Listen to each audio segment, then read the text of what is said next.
Hello, welcome back to Learn Economia. In this video, we are going to answer a very important question. How do countries devalue their currency? What is the role of competitive devaluation in this regard? So, welcome back and again, let's get started. Before understanding what competitive devaluation is, first of all, just take a look at what devaluation is. Devaluation is a process by which a country tries to lower the value of its currency. Actually, it's a deliberate attempt taken by a country to lower the value of its currency. This is mainly to promote its export and to reduce its imports. So, in order to encourage its exports and discourage its imports, a country can go for devaluation. Coming to what competitive devaluation is, competitive devaluation is a kind of tit for tat kind of policy. Okay, so for example, consider that two countries are engaging in trade. Country A and country B are engaging in trade, and if country A goes for devaluation, country B also goes for devaluation. That is competitive devaluation. It's a theoretical scenario in which one country matches an abrupt devaluation in another country's currency. Okay, so one country is actually matched by a currency devaluation of another, which in turn devalues this currency in response. That's it. If country A goes for devaluation, country B also would go for devaluation. This is with an attempt to reduce the harm created by the devaluation of the first country on the second country, that the second country goes for devaluation. So the goal of devaluation, as I have already told, it is to increase the exports, it is to promote its export or to encourage the exports and to discourage imports. So when this is done, you can see that the consumers in a particular country would find it that the exported goods are very much costlier than the goods which are produced in the home nation. So the people would be more attracted to the goods produced in the home nation, not the domestically produced goods. So we could see that this kinds of competitive devaluation occurs more frequently with both currencies have managed exchange rate kind of regime rather than having a floating exchange rate. So this is actually a series of currency devaluations. Competitive devaluation was a series of currency devaluation between both the nations. The first country goes for devaluation first, then the second country goes for devaluation again. First country goes for devaluation. So till a matching happens, both the countries will continue with their devaluation, competitive devaluation, like a tit for tat kind of policies. So this will continue till there is an edge in the international market is attained. Economists view this competitive devaluation from several points of view. For many of the economists, it is considered to be very much harmful, especially for the international trade. This will hamper the economic scenario of a nation, and this will definitely have adverse consequences because this will lead to currency wars, and this will lead to increased protectionism, and this will lead to creation of trade barriers.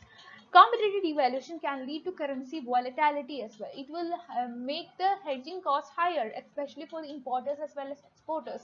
And this will lead to problems in the international scenario, problems in the international trade.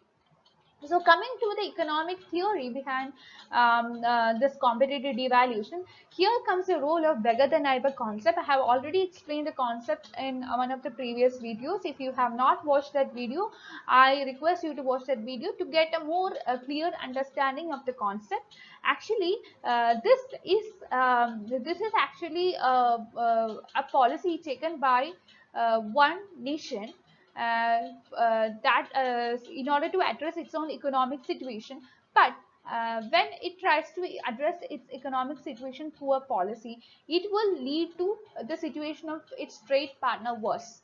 That is this beggar the neighbor kind of situation. Though economists usually deploy this particular term in reference to international trade policy, which may lead to hurting its trade partner. A country would be hurting its trade partner by addressing its own economic problem, and by going for a policy it would be hurting its trade partner. In competitive devaluation, you can see that it will lead to currency problems. Economists trace the origin of such policies uh, to the 1930s. It was in the 1930s that this term came into existence. We know that during the 1930s, especially in the economic scenario, especially in the economic sense, we had a huge problem in the economy. The world was world was hampered by what is known as the Great Depression. There was high unemployment in the production. Everything was hampered. Everywhere there were problems with respect to economic scenario. What are the advantages and disadvantages with respect to competitive devaluation? Every coin has two sides. So when a country goes for devaluation, it would be having certain points in its mind. So it would be thinking about its own nation's advantages, right?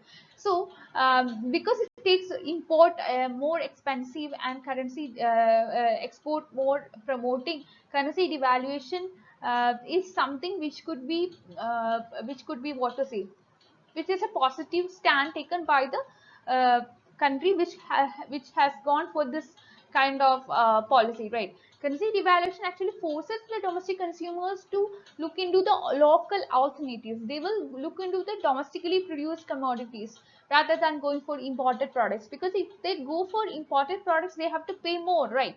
So in the scenario of a devaluation, consumers would be finding it better to consume the domestically produced goods rather than going for imported commodities. And this combination of export-led growth and increased domestic demand usually contributes to high employment, because if you are going for more exports, I mean, we have already seen that devaluation would be promoting your exports, and also devaluation will be reducing your imports. As a result, well, your domestic production would be increasing. So in order to promote your domestic production, you need more labor, and in order to have more labor, the demand for labor increases, and as a result, there would be higher employment in the economy. You can reduce unemployment rate in the economy.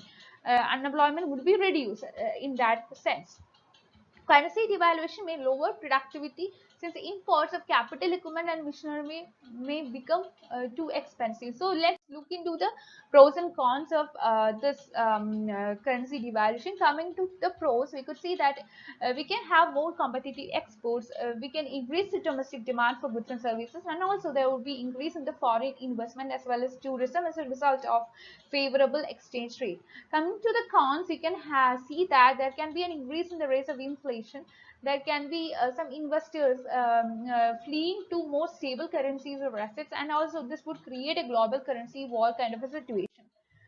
What are the ways which are adopted by a country when it devalues its currency, which is a very important question to answer. A country can have, or a country can adopt different methods in order to devalue its currency. And it can go for quantitative easing, it can lower the interest rate, it can go for intervention buying, it can control the capital flows, it can go for diplomatic kind of approach. So let's understand each of these in detail. Coming to quantitative easing, here comes the role of the central bank of a country. The central bank would intervene. It would purchase the longer term securities in the market from the market in order to increase the money supply in the economy, and this would be leading to lending as well as investment. Lending would be happening and investment would be happening.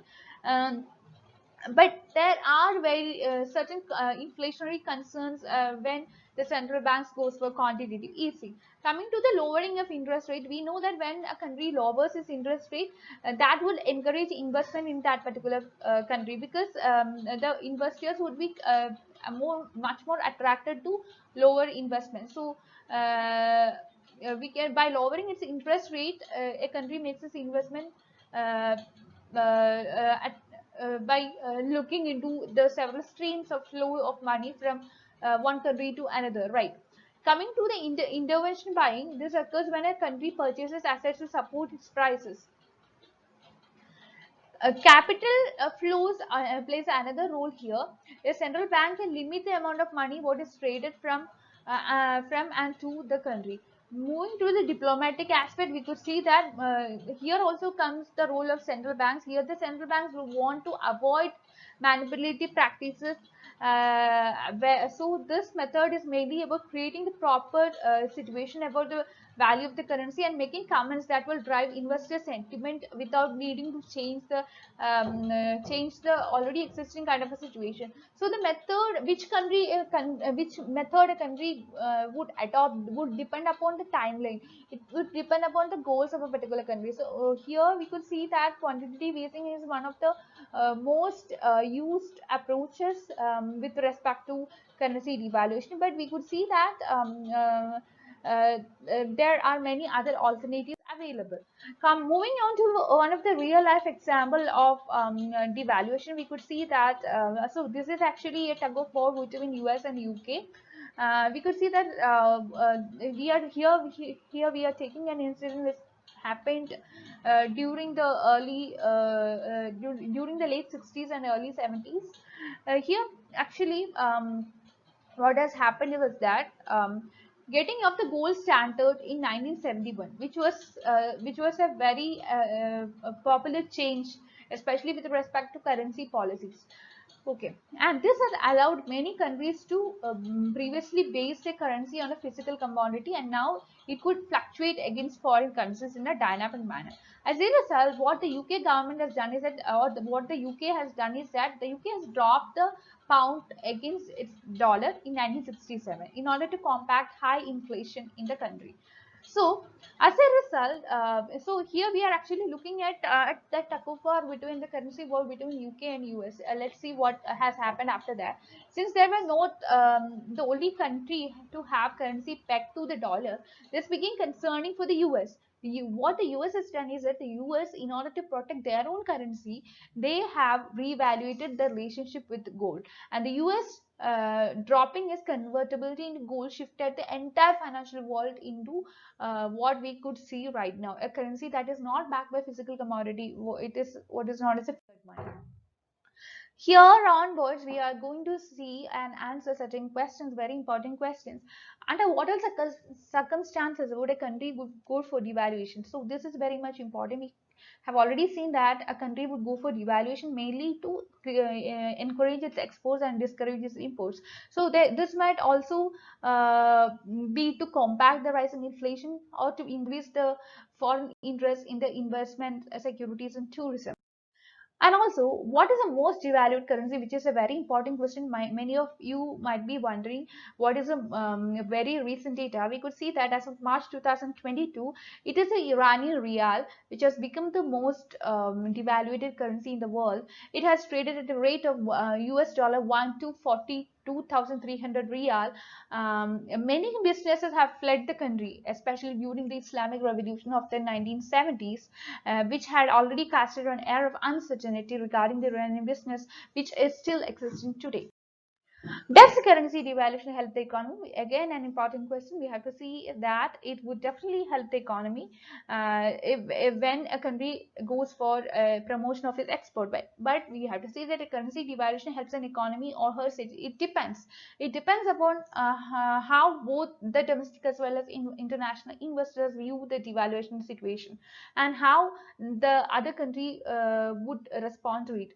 For example, if you have two countries, country A and country B, engaging in a trade, and country A is actually exporting some commodity to country B, and if country A goes for devaluation in order to promote its export, the country A would be gaining out of devaluation only if country B is ready to accept more commodities from country A after devaluation. So it all actually depends upon how countries, the rival countries would respond to the devaluation policy taken by the country which has already gone for the policy. Now, next question, how does devaluation affect employment? Again, an important question. We have already seen this. We have already answered this question. Again, specifically to this question, I'm giving you the answer. We have seen that whenever a country goes for devaluation, if it might be to encourage its export or to discourage its imports, right? So that means that your domestic production has to increase. When your domestic production increases, you need more labor to work for. You need more labor to increase your production. In order to increase your output, you want more labor. As a result, you demand for more labor, and when the demand for labor increases, there would be lessening of unemployment problem. So devaluation will definitely increase employment scenario in a nation. I mean, employment opportunities would be created. So that's all for today. Please like, share, and subscribe to this channel. And also, you can be a part of my Telegram group and Telegram channel to discuss your doubts. I'll be providing the links of both of these in the description box. That's all for today. Thank you.